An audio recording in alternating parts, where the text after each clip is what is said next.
Have you ever wondered how a notorious group like the Ku Klux Klan could evolve into something even more sinister? Imagine a world where these ideologies are not just confined to hoods and robes, but roar through the streets on motorcycles. This is the disturbing rise of the Ku Klux Klan bikers. In the shadows of society, a transformation was brewing. The Ku Klux Klan, known for its heinous acts of racism and hatred, found a new expression: the Sadistic Souls Motorcycle Club. This wasn't just any biker gang. It was a group deeply entrenched in white supremacist ideologies, aiming to prove the so-called extinction of the white race. The Ku Klux Klan's history is marked by periods of dormancy and resurgence. In recent years, the Klan has sought to expand its influence beyond traditional methods. The formation of the Sadistic Souls Motorcycle Club is a testament to this strategy.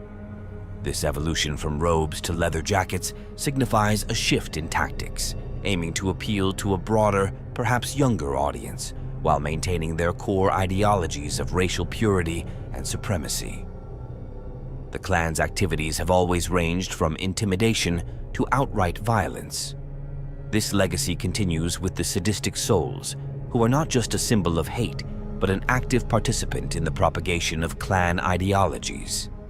Their presence on the streets, clad in symbols of hate, serves as a constant reminder of the Klan's enduring influence in certain segments of society.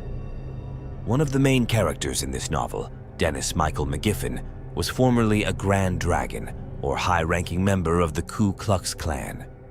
He became weary of the Klan's antiquated ideas and conventional tactics over time.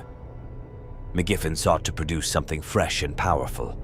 He envisioned an organization that would fuse the macho, rebellious image of motorcycle riders with the terror and intimidation associated with the Klan.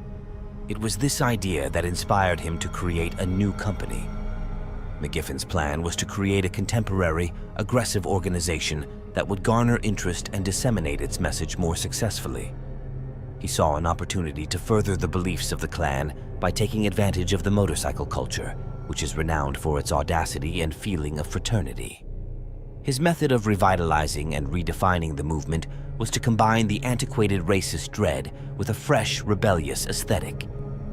McGiffin's ideas gave rise to the New Order, later known as the Souls Motorcycle Club, a group of cruel people. This was more than simply a rebranding. It was a major alteration in the way the organization behaved and presented itself. The Cruel Souls represented McGiffin's goal of transforming the white supremacist cause into something more vibrant and extensive than merely a motorbike gang. Under his direction, the group combined the legendary Klan heritage with the freedom and aggressiveness of motorcycle culture in an attempt to make a striking statement. In 1998, a shocking discovery was made. Law enforcement, through a meticulously planned raid, unearthed a horrifying scheme by the Sadistic Souls Motorcycle Club, a group with deep ties to the Ku Klux Klan. Their plan was chillingly simple yet catastrophic: to poison a major water supply with cyanide. This toxic chemical, known for its lethal properties, could have caused unimaginable harm. This sinister plot, reminiscent of a scene from a dystopian novel, served as a stark warning. It highlighted a new, dangerous evolution in domestic terrorism, where extremist ideologies could translate into large-scale, real-world violence. But how did this group, with such a dark agenda, manage to rise to prominence? What fueled their radical ideologies, and how did they plan to achieve their goals? In 2012, a major event happened in the world of extremist groups in America. The Sadistic Souls Motorcycle Club, known for their connection to the Ku Klux Klan, decided to join with another group called the Aryan Nations. This was a big deal because it brought together two groups that both believed in white supremacy, creating a very infamous neo-Nazi organization. The Aryan Nations had been around since the 1970s, started by a man named Richard Butler in Idaho. They were known for their strong dislike of Jewish people and their belief that white people were better than others. When they teamed up with the Sadistic Souls, a biker gang with a scary reputation, it meant that their hateful ideas could spread even more. This alliance was like mixing old racist beliefs with the tough, bold style of a biker gang.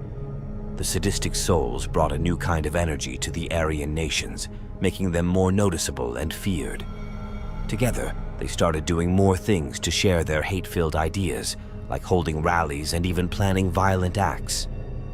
By joining forces, these groups showed a scary change in how extremist groups operate in the US.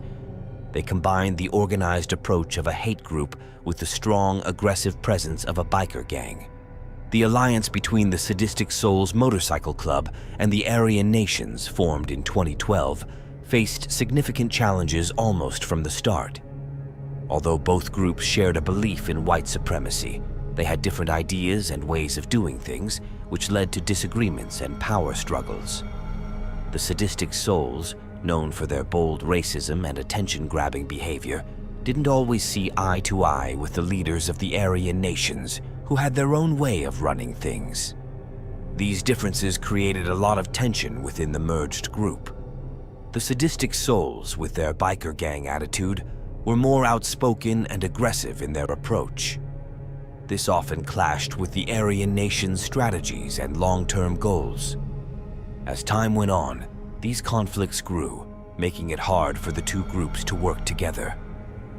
In 2014, a major shift occurred for the Sadistic Souls Motorcycle Club. Their partnership with the Aryan nations, which had seemed strong, began to crumble due to disagreements and conflicting goals. This led to a decision to go their separate ways. But for the Sadistic Souls, this breakup was not the end of their journey. Rather, it was the start of a new chapter. Dennis Michael McGiffin, the leader of the Sadistic Souls, saw this split as an opportunity. He was determined not to let the group dissolve. Instead, he wanted to use this moment to strengthen and revitalize the club. McGiffin's vision was to expand the group's influence and make their presence felt more strongly in the world of extremist groups. With renewed vigor, McGiffin steered the Sadistic Souls in a new direction. He focused on increasing their membership, bringing in new people who shared their beliefs. The goal was to make the group larger and more powerful. He also initiated new activities and projects to spread their extremist ideology further. This was a time of significant change for the Sadistic Souls.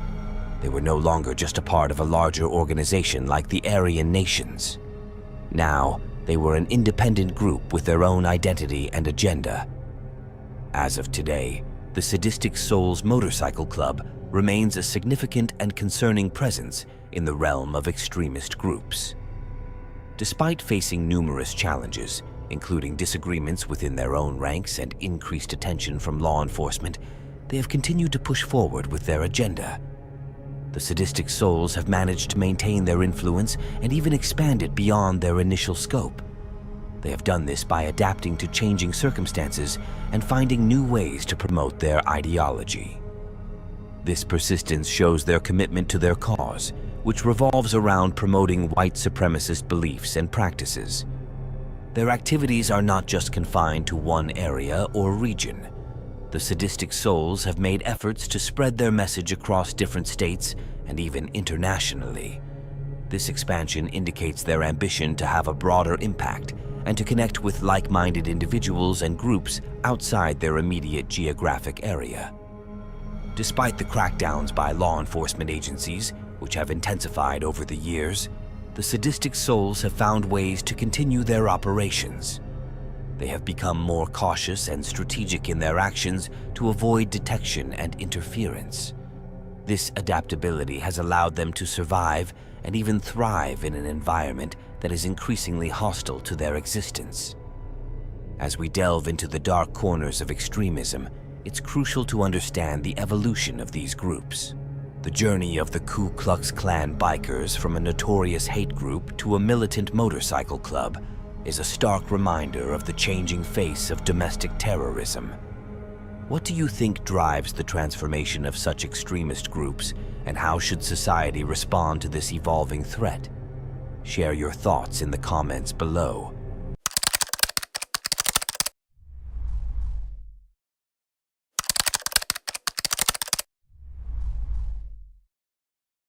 Let's discover the wild stories of lawlessness and notoriety as we delve into the fascinating world of the top 10 most dangerous bandidos ever.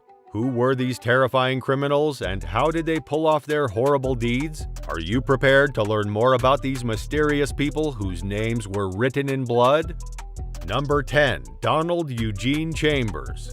Chambers and Bandidos members Jesse Fane Injun Deal and Crazy Ray Vincente kidnapped El Paso drug dealers Marley Leon Tarver and Preston Lee Ray Tarver on December 22, 1972, and drove them into the desert north of the city.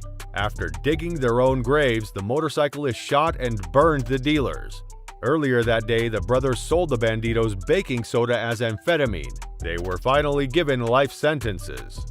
Number 9. Ronald Jerome.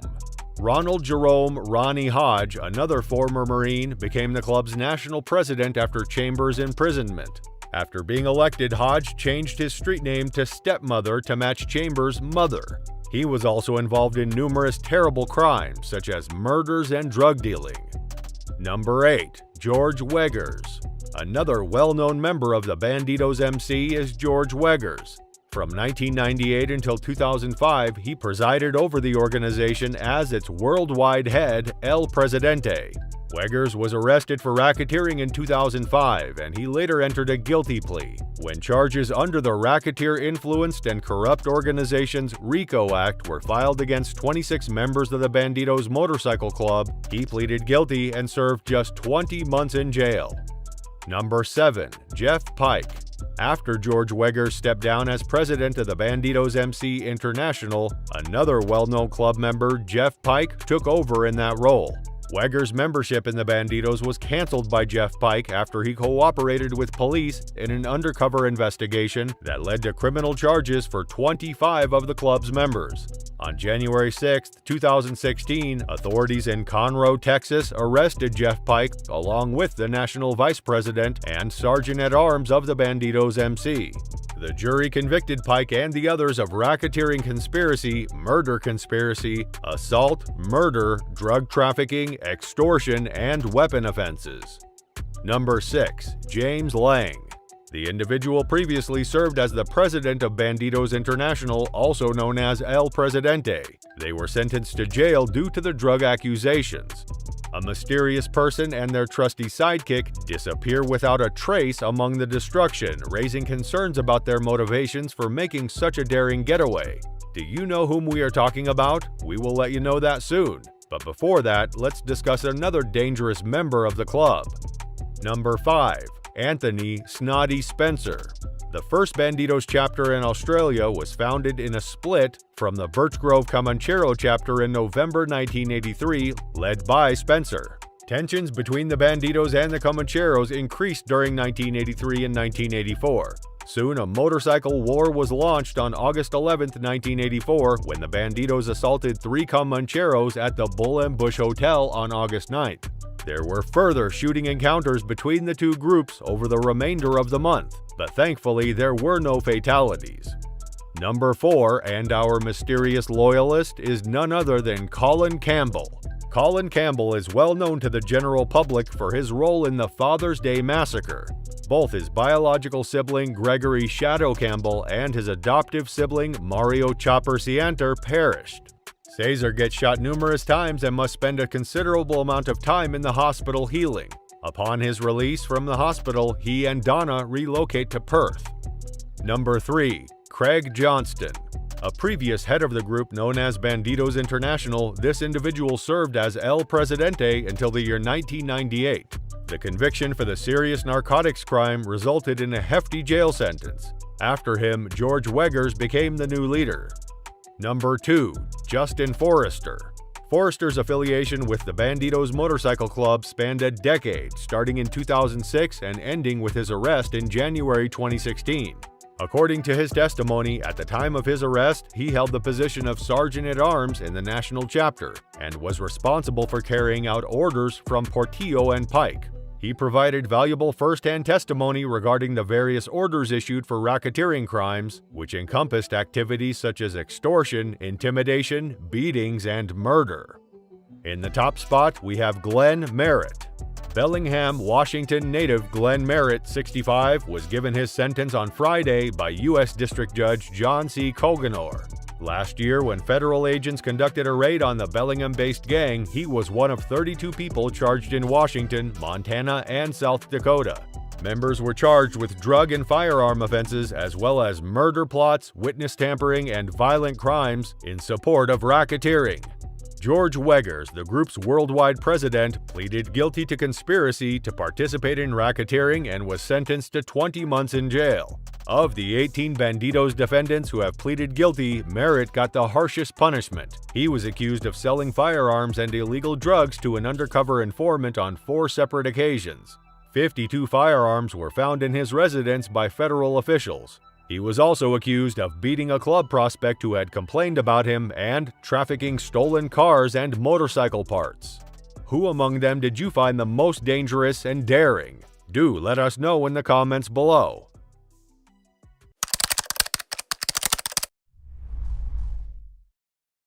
Let's step inside the exciting world of John Xavier Portillo, the Bandidos' most dreaded legend and ultimate mystery. He cast a palpable shadow across the history of crime, radiating menace and cunning beyond comparison. Get ready for an exciting adventure as you go further and deeper into his perilous dominion, where peril lurks around every corner, and your adrenaline soars at the prospect of the unknown. What terrible things happened to him that made him the most dreaded member of the Bandidos? Let's check it out. Bandidos Outlaw Motorcycle Organization National Vice President John Xavier Portillo, who is 59 years old, was ordered by a federal judge to 2 straight life terms and 20 years in federal jail for racketeering and drug dealing. United States Attorney John F. Bash, Western District of Texas, Drug Enforcement Administration DEA Special Agent in Charge Will Gaspy, Houston Division, Federal Bureau of Investigation FBI Special Agent in Charge Christopher Combs, San Antonio Division, Texas Department of Public Safety Director Stephen McCraw, Austin Police Chief Brian Manley, San Antonio Police Chief William McManus, and Alacosta County Sheriff David A. Soward made the announcement today. In addition to the jail sentences, Senior U.S. District Judge David A. Ezra ordered that Portillo give the government his motorbike, 3 guns, and $17,827.20 that were found during a search of his home in 2016. What dark truths lurked under the intimidating mask of John Xavier Portillo? This case shows that the Department of Justice has the tools to peel away a layer of legal action to find and punish illegal behavior underneath. On May 17, 2018, after a nearly 3-month trial, a jury convicted Portillo and National Bandidos President Jeffrey Fay Pike, age 63, of Count 1 conspiracy to violate the Racketeering Influence Corruption Organization statute, Count 3 murder in aid of racketeering, Count 4 conspiracy to commit murder in aid of racketeering, Count 5 1 count of conspiracy to commit assault with a dangerous weapon in aid. Portillo was also found guilty of Count 2 murder in aid of racketeering, Count 8 firing a gun during a violent crime, Count 10 conspiracy to possess with the intent to distribute more than 500 grams of methamphetamine and cocaine, Count 11 possession with the intent to distribute cocaine, and Count 13 being a felon in possession of a gun. Jurors found Pike and Portillo guilty of conspiring to run a criminal organization through racketeering acts like telling, authorizing, approving, and letting members of the Bandidos kill, try to kill, rob, attack, intimidate, extort, and sell drugs. During the hearing, evidence showed that Pike and Portillo told other Bandido members to kill Anthony Benesch in 2006. Benesch was trying to start a chapter of the Hells Angels in Texas in Austin at the time. Members of the Bandidos told Benesch to stop what he was doing and stop recruiting, but Benesch did not listen. Then, on March 18, 2006, several Bandido members killed Benesch outside of an Austin restaurant to protect the business's power, image, and area. Jurors also decided that Portillo and others killed Robert Lara in Anacostia County in January 2002 as payback for the death of Javier Negrete, who was a member of the Bandidos. Negrete was killed outside a San Antonio bar in October 2001. At the time, he was a member of the same Bandidos group as Portillo. Jurors also decided that Pike, Portillo, and others plotted to kill and hurt members of the Cossack outlaw motorcycle organization and people who were close to them. Testimony showed that Portillo said the Bandidos and Cossacks were at war with each other, with Pike's agreement. As part of this war, the Bandidos did a number of dangerous things around Texas, such as in Fort Worth, Gordon, Odessa, Port Arnasis, Crystal City, and other places. Testimony also showed that Portillo and other members of the Bandidos were trafficking methamphetamine and cocaine. They also had an agreement with the Texas Mexican Mafia that said Bandidos members didn't have to pay the 10% dime to the Texas Mexican Mafia in exchange for permission to traffic drugs. Bandidos National Vice President Xavier Portillo's sentencing is one more step towards the end of a thorough investigation by the DEA, FBI, and our law enforcement partners into the Bandidos outlaw motorcycle gang's leadership structure and illegal activities, said Will Glaspie, special agent in charge of the Drug Enforcement Administration's Houston Division. This investigation shows how much law enforcement wants to make sure communities across Texas are safe and stop gang members who sell drugs and do other illegal things from setting up shop in our neighborhoods. Christopher Combs, the FBI's special agent in charge, said, "Today's sentence is a result of the FBI's and all of our law enforcement partners' great work together. This attempt shows how serious we are about keeping our neighborhoods safe from gang bloodshed and illegal behavior. It also makes it clear that we won't stop looking for and prosecuting the leaders and members of these dangerous criminal organizations. Gang violence is a threat to the safety and security of Texas communities," DPS Director Stephen McCraw said. "These are hard cases, but thanks to the hard work of law enforcement and prosecutors working together, these criminals can't hurt our communities anymore." As the dust settles on the tumultuous story of John Xavier Portillo, his memory lives on as a chilling warning of how far people will go to gain power and fear. His time as the most feared Bandidos member is written into the books of crime history as a lesson. What are your views on him? Do share your opinions in the comments below.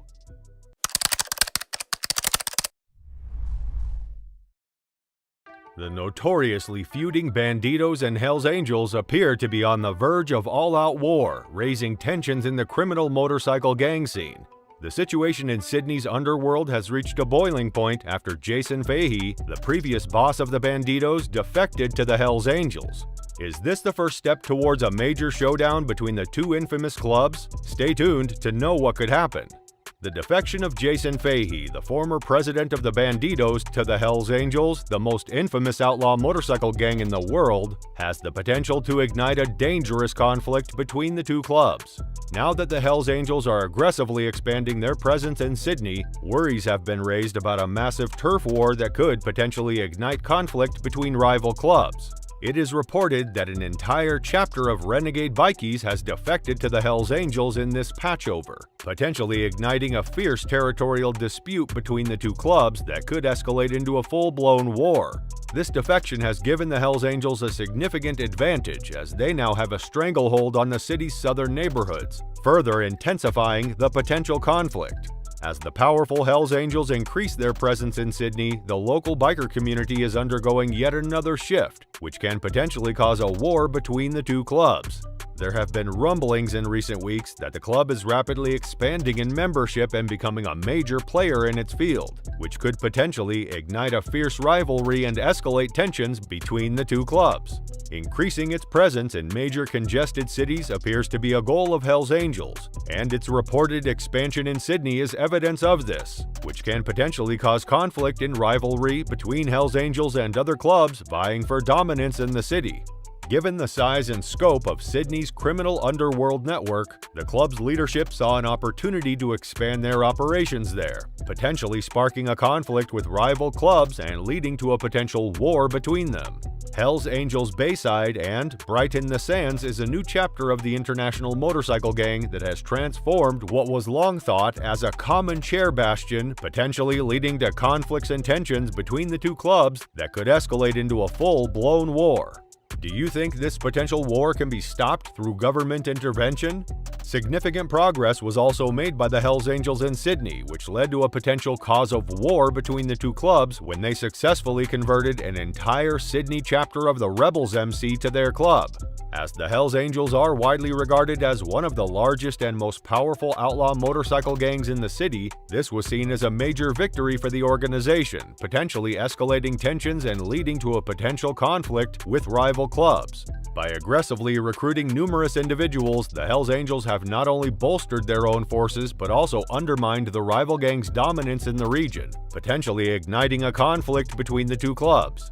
The recent confirmation of Jason Fahey's patching over to the 81s as president of the Bandidos National is another major event that could potentially ignite a fierce rivalry between the Hells Angels and the Bandidos in Sydney, possibly leading to a dangerous conflict. Fahey is a well-known and important person in the Australian biker community, having led the Bandidos for more than a decade, which can potentially cause tensions and conflicts between rival motorcycle clubs.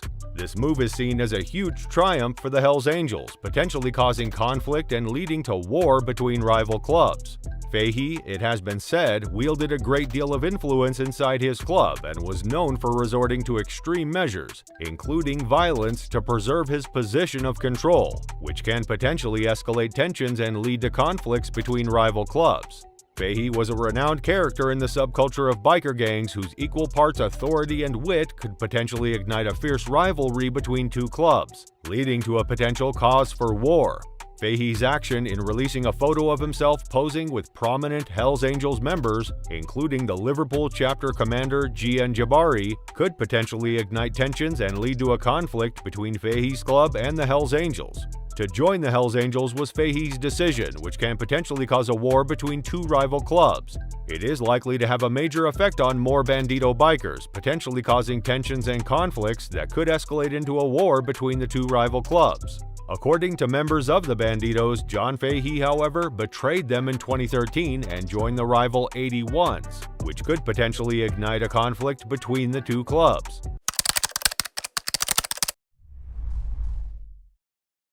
Let's step into the shadows of the feared Mongols Biker Club, where an enigmatic leader holds all the cards and calls all the shots. Shrouded in mystery, this figure holds sway with an iron fist and strikes fear into the hearts of all. Who is the cunning puppeteer pulling the strings of the Brotherhood's might? Scott Jr. Erickson is the most fearsome Mongol leader ever. In the year 1980, Scott Jr. Erickson became a member of the Mongol motorcycle gang. He served as president of the National Club 4 times and saw it expand from a few hundred members in California to thousands of members all over the world. Jr. prioritized the Mongols over everything else, demonstrating that the Mongols are more than simply a motorcycle club, they are a brotherhood, which is a large part of the reason the club has become as well known as it is today. A brotherhood for which he had been willing to lay down his life for 30 years. A friend and Junior went fishing at the lake in 1974 when he was very young. A large man with a lengthy beard and hair rode up on a motorcycle and parked it near the lake while they were there. As they watched the rider dismount and light up, they saw that guy was wearing a vest with a Mongols Motorcycle Club patch. Even though the man was only there for about 10 minutes, the impression he left on 14-year-old Junior, who was there to see it, remained with him forever. Do you know what he did next with his thought? He began daydreaming about owning a Harley-Davidson motorcycle after picking up Easy Rider magazine and reading them religiously. At the age of 18 in 1978, Junior spent $3,400 on a Harley-Davidson Super Glide. Not long after arriving in California, he began to hear reports of a bloody conflict between two of the largest motorcycle clubs, the Hells Angels and the Mongols, over the state's territory. Junior began interacting with other club members as time went on. Junior joined the Mongols that day and began participating in weekend riots with them. After a few months, he was invited to the clubhouse of the Mongols' San Diego chapter, where he was formally introduced to the chapter's members and president. Junior's personality and demeanor changed for the worse the day he joined the gang. His brothers had given him a Smith & Wesson 38 Special as an initiation present, and he had grown his hair and beard long. Junior had no fear and thought that he was invincible when he first joined the Mongol Motorcycle Club. But he quickly learned otherwise when 3 of his brothers were killed in the first year. 2 years later, Junior and his brothers got into a fight at a pub with a member of the Hells Angels Motorcycle Club, and Junior wound up shooting and killing the Hells Angel. Local publications blamed the Mongols Motorcycle Club for the shooting, and the police went on a manhunt for the gang's members when the incident gained widespread media attention. After hearing that 3 of his brothers had been arrested and charged with first-degree murder and that the police had issued a warrant for his arrest, Junior hastily got out of town, transferred to a Mongol chapter in Tulsa, changed his name, and hid in Oklahoma for 6 months with the help of his Mongol brothers. Junior's arrest didn't come long after. In 1986, at the age of 26, Junior was paroled out of prison. He was happy to be out of prison, but he was unhappy with the conditions of his parole, which stated that he was not to have any contact with any member of the Mongols Motorcycle Club for 1 year, and if he did, he would be sent back to prison. Unwilling to turn around to comply with his parole, Junior got a lawful job, but the day he was released, he reconnected with his brothers and almost immediately became the vice president of the Mongols San Diego chapter. A year later, he was asked to become the Mongols' national president, making him the youngest national president in the club's history. As time went on, Junior became increasingly devoted to the Mongols, to the detriment of nearly all of his other connections. In 1998, Junior and one of his club brothers were out at a pub when they were attacked by a man wielding a knife. To defend themselves, Junior smashed a glass over the assailant's head, knocking him out. Junior and his brother thought the incident was over, so they rode off on their motorcycles. However, the man decided to press charges, and a warrant was issued for Junior's arrest a few days later. When he was taken into custody, Junior tried to explain that he had acted in self-defense, but the police officers didn't seem to care. After a favorable judgment was overturned and Junior's return to jail was ordered, the parole officer found that he had breached his parole. Junior became a folk hero in the Golden State because he tirelessly fought for the rights of Mongols everywhere.